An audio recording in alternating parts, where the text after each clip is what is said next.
Hello and welcome back to Skyward Sword HD. In the last episode, we didn't complete. Sorry, I misspoke there. We might complete in today's episode, but we progressed through Lanayru Mining Facility, and we talked a lot about video game graphics. And also, I just want to make this one point really clear, because it wasn't so clear in the last episode. So I mentioned that if you use a time shift stone and you shift from past to present, there's a music change, and I want to make that music change just show you guys a little more specifically. So this is what the music sounds like in the present. It's like very kind of run down, and the TikTok background sound, like the patter patter sound, like that's pretty dominant. But if we go into the present, or if we go into the past,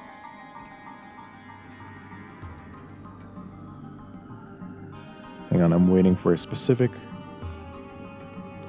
Well, you can kind of hear it. There's more drums, and the music itself is more dynamic. There's one melody in particular that I want to show you guys, but I'll just point it out when it comes. So we'll use this to blow the wheel. This part. Like that high-pitched kind of woodwind, right there. Like that part was just not present when the music was in the past, or was in the present. So I really, really appreciate that they did like these really subtle things where they included like not only environmental shifts, because obviously the past and its beautiful like technological prowess looks very different from the sandy present. So it's not only an environmental shift, but it's also like a musical shift. And as someone who studied music for a good amount of time, it's something I really, really appreciate. I mentioned this in the very first episode, but Skyward Sword had a huge emphasis on music. Like I mentioned before, it's the very first Zelda game to have a fully orchestrated soundtrack. And I think, even to this day, the only one, I think maybe Breath of the Wild, but for some reason that doesn't sound right to me. Oh, okay. Oh, yeah. Let's open this. But yeah, Skyward Sword was at least the very first Zelda game to have a fully orchestrated soundtrack. And a lot of people had issues with that, because like there's some really weird Zelda music, and I don't mean weird bad in any means, but I mean music like I can't really recall off the top of my head, but a lot of people like to cite some of like the weirder themes in Majora's Mask and Ocarina of Time, and there are just certain elements of those music, and those songs were completely synthesized and not done with a real orchestra. But people were like, there are certain sounds and certain like effects that you just can't get with like a full orchestra. So the instrumental music may sound more beautiful, but you can't really get weird because you're limited by real instruments.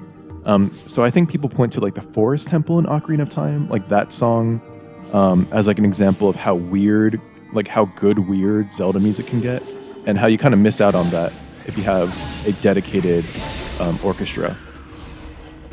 And can we go in here? Oh, I thought, interesting.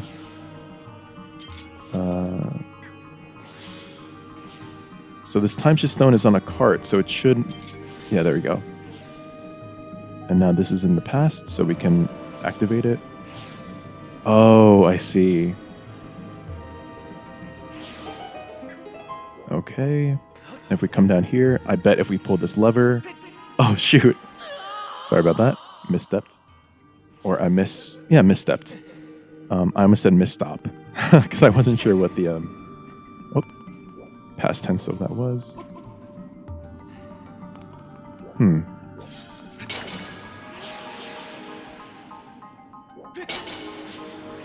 There we go. And now we can go back.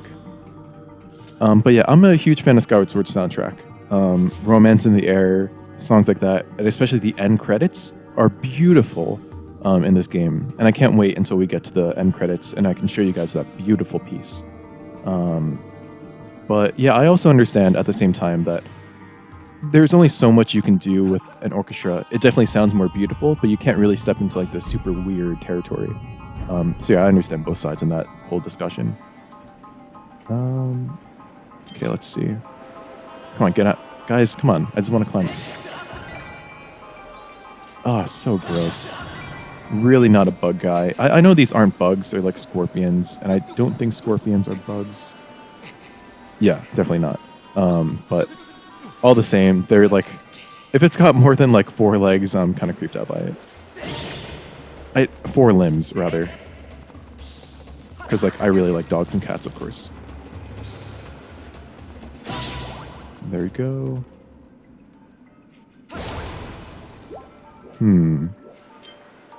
Might have to do some basketball here. Unless there's a... Nope. Alright, another shot. There we go.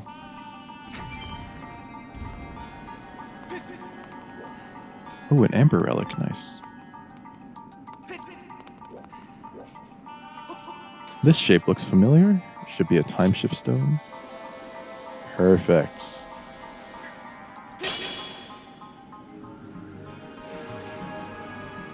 Alright, here we are. Oh, and there's the boss key. We're almost done with the dungeon, which is crazy. Oh, let's drop down here. Never mind, that was the wrong way. I should have stayed up. Wait. What is this door? That's the door we came in. Oh, almost made a mistake there. But in the last episode, I was talking about people being disappointed with the Wind Waker's graphics. And in response, Nintendo making Twilight Princess super realistic, just to cater to fan demands of them wanting like a realistic looking Zelda game. Oh shoot! Oh, that was close. And I was talking about how Spirit Tracks is my... Oh, just made it. Is my personal favorite Zelda game. Well, I actually don't know if it's my favorite Zelda game, but it is my 5th favorite game of all time. And on that list of my favorite games of all time, it's the only Zelda game in the top 10. So I guess that does mean it's my favorite Zelda game, technically. That's blocked. But I mean, it's definitely the Zelda game I'm most nostalgic for, which I think, in my mind, is different than my favorite Zelda game. Whoa, shoot. Looks like we're gonna have to make our way up. Because I think Twilight Princess might be my favorite Zelda game, and I would say Spirit Tracks is the game I'm most nostalgic for. I would have to think about that a little more. Oh, we just made it. Nice. Nice. Almost there. Oh, whew. Nice job, Link. I'm sure your calves are burning. Oh, that's locked. So there's got to be something we can do.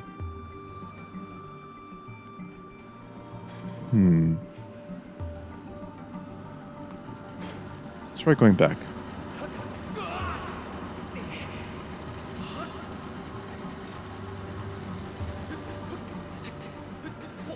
See if I missed something. This? Ah, there we are. And it's actually interesting that we were having the conversation about Twilight Princess and Wind Waker's graphics, because, and I'm not sure how much I agree with this, but people say that Skyward Sword's graphics is a mix of Wind Waker and Twilight Princess. I'm not sure how technically true that is.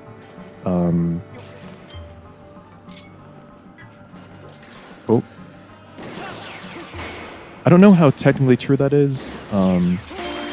I think Skyward Sword has cell shading like Wind Waker, but it also has the character models and designs of that like are closer to Twilight Princess. I just don't know like if that's technically true. Like it looks about right. It looks like a mix between Twilight Princess and Wind Waker. I just don't know if like people who are more knowledgeable about art would disagree about like the technicalities of it. I'm sure they would. Throw that in there. Throw this in here.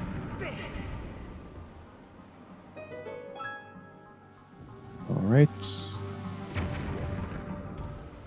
And 231 seems to be a secret code. To what? We shall find out. What's this?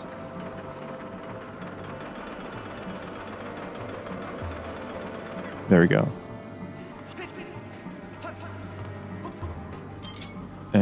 now we can access that boss key.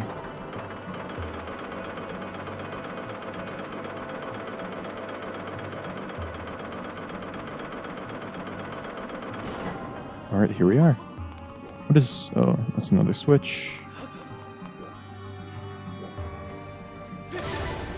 Some bombs.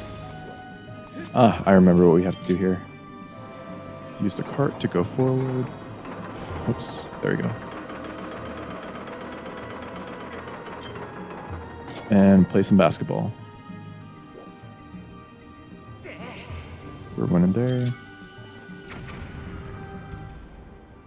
I really wish they wouldn't do that cutscene every time, but I think they will. Throw this in here. Yeah, they will. Oh well.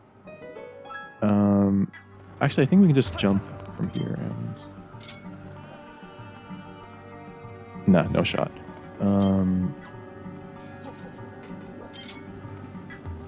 Let's take out the gust bellows.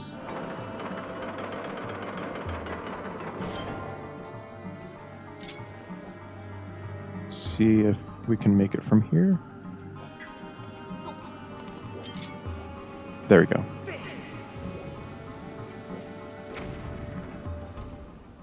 Okay, and we have 3 switches, and if you guys remember, if we look across the room, the code is 1, 2, 3. So it means we need to hit the farthest one first, the closest one second, and the one in the middle third.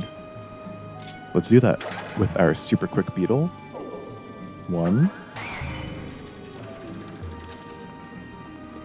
2, 3. There we go. And there's the boss key. Let's head towards there.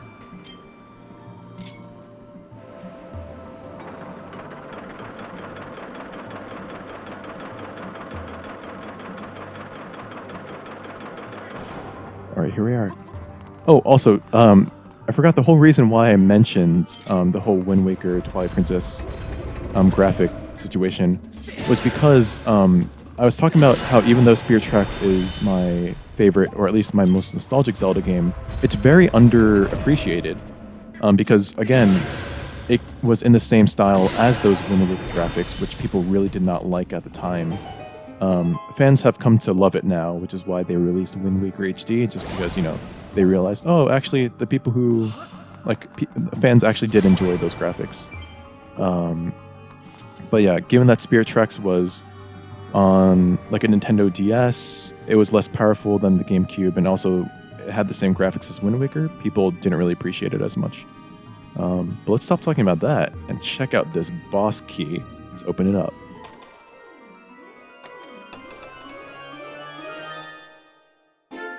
You got the ancient circuit. It is made of shining gold. It also looks like it may be a part of something. The surface is inlaid with circuitry. And the door opens for us. Fantastic. So we completed this... whoa, I almost fell off there. Sorry, guys.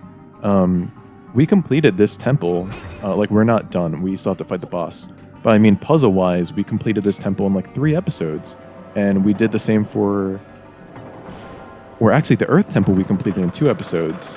And Skyview, I don't remember how many episodes, but still, this is remarkable. I'm really, really happy with how this series is going so far. Whoops. And I think the door that opened is the one down there? Or was it? Let's find out. Oh. Or just die.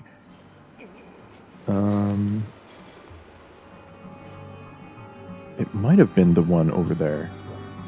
That sounds about right to me.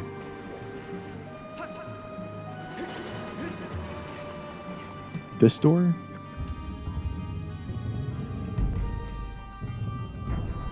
Yes, perfect. Let's come up here. Wait, I want to see what's inside those. Just hearts. And looks like there's a bit of timing we need to do here.